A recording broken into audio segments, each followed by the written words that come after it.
Olha, gente, eu não tenho nem como descrever o que foi ler esse livro, mas eu tô aqui fazendo uma resenha, né? Então é exatamente isso que eu vou fazer aqui.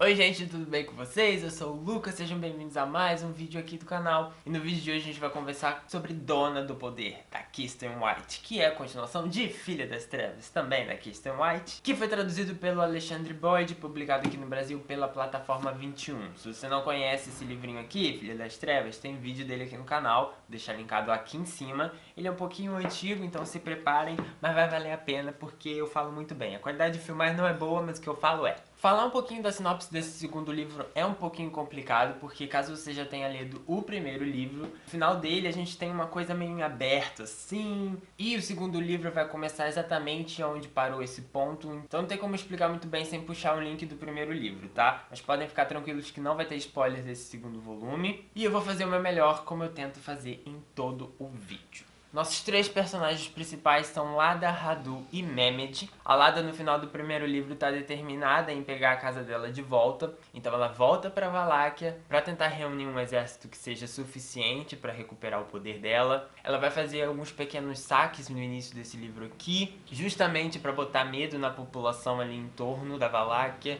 e reunir aliados. Por causa disso ela vai fazer algumas alianças que ela não sabe muito bem se ela deve fazer, ela não confia muito bem nessas pessoas.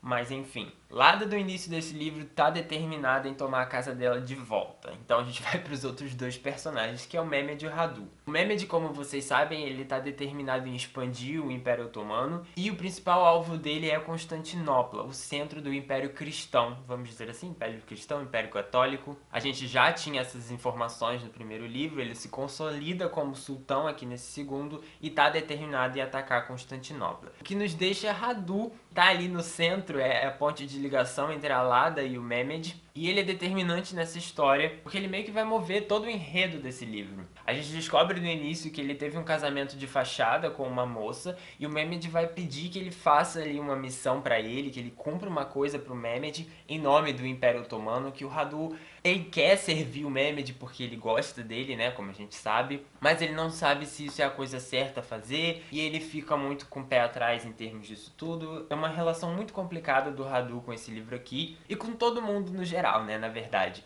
A gente vai ter basicamente as consequências dos atos dessas personagens. Todo o primeiro livro serviu como uma introdução para eles e botar eles com algum papel nessa história, e nesse segundo livro a gente vai ver as consequências desse papel. O que esses personagens precisam fazer e quais as ações que eles precisam tomar, principalmente decisões que nem sempre são muito fáceis, que vão mover essa história para os conflitos que a gente vai ter durante esse livro aqui e possivelmente no terceiro e último volume da série. E apesar desse livro ser um livro de guerra, pra mim ele me ganhou porque ele é mais centrado nos sentimentos e nas decisões dos personagens. Eu não cheguei a dar 5 estrelas pro primeiro livro, Filha das Trevas, mas esse aqui eu amei de paixão. Eu dei 5 estrelas e favoritei. Ele me ganhou demais por dois motivos. Esse é um deles, que ele é mais voltado para os sentimentos das personagens, e principalmente porque pra mim o personagem principal dessa história é o Radu. A Saga da Conquistadora, como se chama essa trilogia, tem como personagem principal a Lada, mas esse livro aqui é do Radu, não tem como. Eu não contei, mas se você fizer assim no papel, a maior parte do livro é sobre ele. Ele é o personagem principal dessa história, ele tem um papel importantíssimo no enredo desse livro aqui, e ele é o meu personagem favorito também, então ó,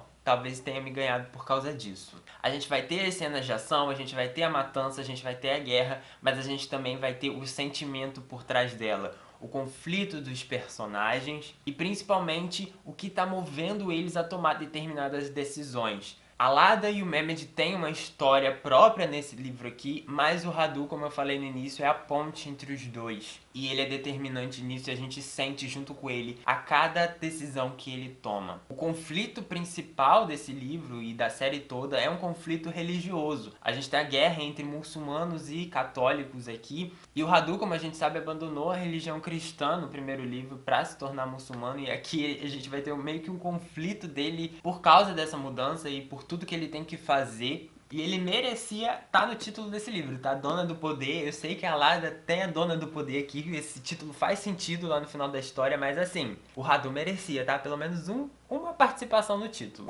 Eu tava editando o vídeo e resolvi dar uma pausa nesse ponto só pra poder mostrar essas 3 marcações que eu fiz, que eu acho que relaciona muito com o que eu acabei de falar sobre o Radu e sobre a luta dele pela religião, e também que mostra que o livro é dele, sabe? Ele tem bastante destaque e, assim, talvez tenha alguns spoilers, mas não esquenta a cabeça com isso porque eu acho que não vai ser não, tá? Ó, primeiro esse aqui. Radu não sabia o que era mais desesperador, o fato de todos menos ele conhecerem o boato ou a mera insinuação de que Mehmed deitar-se com homens e mulheres o tornasse maligno. Seus sentimentos por Mehmed nunca lhe pareceram malignos ou pervertidos. Eram a coisa mais sincera de sua vida, quase sagrada. Ouvir seu amor ser profanado com tanta facilidade era de embrulhar o estômago. É, minha gente, coisas terríveis nesse livro. Aqui tem outra que fala mais ou menos sobre isso, deixa eu ver. Nessa parte aqui ele tá falando com a esposa dele, que eu comentei com vocês que ele se casa. Ele tá realmente em conflito sobre em quem confiar, sobre que religião seguir, né? Em qual dos dois impérios auxiliar ali nessa missão que ele recebeu. E aí ele fala que isso não importa. Eu não posso ter o amor que desejo em nenhuma religião. É errado. E isso é muito, muito bonito, porque mostra o conflito dele de que não importa de que lado ele esteja, porque todos os dois lados estão contra ele, sabe? Essa outra fala aqui é mais sobre a religião católica, eu não quero tocar nesse assunto aqui nesse vídeo, mas enfim, só queria ler essas duas marcações que eu fiz aqui com vocês, e agora podem continuar com o vídeo. Tô com altas expectativas pro próximo volume. A gente sabe que em trilogias o segundo livro tende a ser o mais caidinho de todos, justamente porque ele é a ponte entre o primeiro e o terceiro volume, mas esse aqui foi muito melhor que o primeiro. Isso me leva a crer que a Saga da Conquistadora vai ser uma das minhas séries preferidas. E eu tô super animado com Senhora do Fogo. Já vi gente falando que ele é muito sangrento, então eu tô com as expectativas altas pra guerra que vai se formar e quem vai lutar contra quem vai tomar as alianças de quem, as dores de quem, enfim, tô muito animado. Esse é um livro sim que vale a pena ser lido e que eu recomendo muito, principalmente por esse aqui. Se talvez você não tenha gostado tanto de Filha das Trevas, dê uma segunda chance e leia Dono do Poder, porque eu acho que você vai ficar 100% investido nessa história depois dele. Eu queria muito poder entrar mais em detalhes nessa história e explorar os sentimentos de cada personagem, porque acho que eles são importantes e acho que dá pra discutir bastante sobre eles, mas eu não quero estragar a experiência de ninguém. Eu acho que se eu tocar em qualquer assunto desse livro, vai estragar. Ele já começa com as coisas acontecendo, sabe? Não tem uma introduçãozinha de, o enredo desse livro vai ser assim. Não. Como eu falei, ele é exatamente a continuação do primeiro, a gente parou naquele ponto e tá acontecendo aqui as coisas. Então você tem que lidar com isso. Espero que vocês se sintam convencidos só com essas minhas palavras de que esse livro é muito bom. E com o fato de que eu devorei ele tem quase 500 páginas e eu li em pouquíssimos dias. É um livro muito rápido de ser lido, tem capítulos bem curtos, você vai devorar. Você passa tanto tempo na mente desses personagens que você acaba conhecendo. E eu acho que eu falei isso, inclusive, no primeiro vídeo. De que eu passei tanto tempo na cabeça da Lada, do Mehmed e do Radu que eu acabei me tornando amigo deles e aqui eu me sinto bem mais próximo deles. Enfim, vocês vão ter que ler pra sentir isso tudo, porque é um livro que te faz sentir. Ai, gente, ele é maravilhoso. Não tem mais o que falar.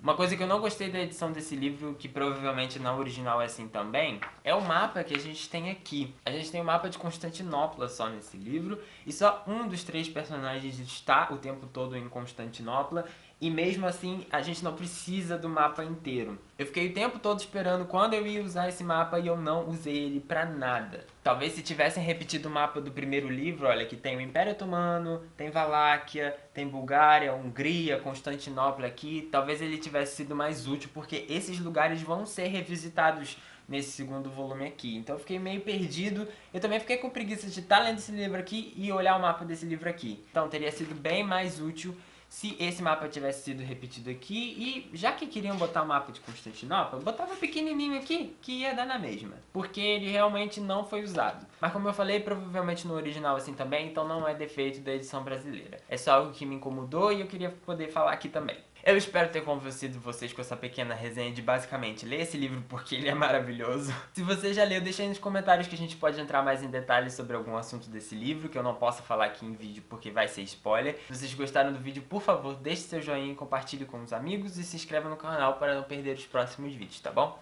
Eu vejo vocês nele e até mais. Tchau!